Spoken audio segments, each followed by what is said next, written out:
સમાચારમાં આગળ વધીએ તો બનાસકાંઠા જિલ્લાના વડુ મથક પાલનપુર નગરપાલિકામાં સાધારણ સભા યોજાઈ કે જેમાં 2.5 વર્ષની ટર્મ પૂર્ણ થતા નવીન સમિતિઓના ચેરમેનોની વરણી કરવામાં આવી। જો કે સાધારણ સભામાં કર્મચારીઓની ભરતી મામલેનો મુદ્દો આવતા વિપક્ષ દ્વારા વર્ષોથી પાલિકામાં ફરજ બજાવતા કર્મચારીઓને ન્યાય આપવા મામલે રજૂઆત કરી હતી અને નવા કર્મચારીઓની ભરતી મામલે વર્ષોથી કામ કરતા કર્મચારીઓને अन्याय थशे तो आंदोलन करवानी चीमकी उच्चारी हती। तो पालनपुर नगरपालिका खाते शुक्रवारे साधारण सभा मळी हती के जेमां विविध 11 जेटला मुद्दाओ माटे चर्चा करवामां आवी हती। तेमां शहेરના વિકાસને લઈને વિવિધ કામો અંગે ચર્ચા કરવામાં આવી। તેમજ 2.5 વર્ષની ટર્મ પૂર્ણ થતા ભાજપ શાસિત નગરપાલિકામાં વિવિધ સમિતિઓના ચેરમેનોની વરણી કરવામાં આવી હતી કે જેમાં પાલિકા ખાતે આવેલી 20 જેટલી સમિતિઓના નવનિયુક્ત ચેરમેનોની વરણી કરવામાં આવી હતી। જો કે પાલિકા ખાતે નવા કર્મચારીઓની ભરતી મામલે વિપક્ષ દ્વારા વર્ષોથી પાલિકા ખાતે કામ કરતા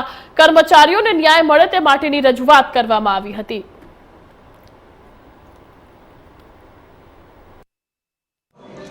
આજે નગરપાલિકાની સાધારણ સભા હતી, એમાં કર્મચારીને લઈને મુદ્દો હતો, જે લઘુત્તમ ને નવી ભરતીનો મુદ્દો હતો।